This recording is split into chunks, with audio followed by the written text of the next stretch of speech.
పార్టీకి సాక్షాత్తు ఎంపీ కుటుంబాన్ని, భార్యని, అలాగే తన కుమారుడిని, తన ప్రాణమిత్రుడిగా ఉన్న ఒక వ్యక్తిని కలిపి 48 గంటల పాటు వాళ్ళ ఇంట్లోనే కిడ్నాప్ చేసి చిత్రహింసలకు గురి చేసి మరి దేశం మొత్తం కూడా ఉలిక్కిపడే విధంగా చేసిన సంఘటన ఇంకా మనం మర్చిపోలా. మరి దాన్ని మర్చిపోకముందే రాత్రి జరిగిన సంఘటన, ఒక మండల మెజిస్ట్రేటు, ఎంఆర్ఓ స్థాయిలో ఉన్న ఒక అధికారి, మరి నగరం నడిపడ్డది కూడా మధురవాడ లాంటి ప్రాంతంలో ఎప్పుడూ జనసమ్మతం ఉండేది, నగరంలో చాలా రద్దీగా ఉండే కోడళ్ళ ప్రాంతం అది. అటువంటి దగ్గర దట్టు ఏదో ఇండివిజువల్గా ఎక్కడో దూరంగా ఉన్న ఒంటరిగా ఉన్న ఇళ్ళు కూడా కాదు, అపార్ట్మెంట్లో కొంతమంది వ్యక్తులు అర్ధరాత్రి 10-11 గంటలలో ప్రవేశించి అతి దారుణంగా ఇనుప రాడ్లతో కొట్టి అతన్ని చనిపోవడానికి కారకులయ్యారంటే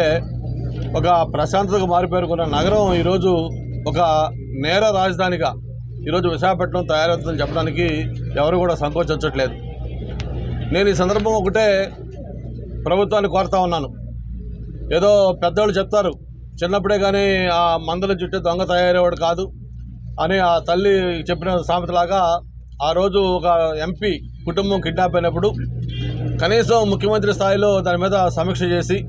దానికి మూలాలేంటి, ఎందుకు జరిగింది, ఇది ఎవరో ఇన్వాల్వ్ అయ్యారు, దీనికి ఏమి రెమెడీస్ తీసుకోవాలని మీరు కొంచెం సీరియస్ తీసుకుని ఉంటే మళ్ళీ ఇటువంటి సంఘటనలు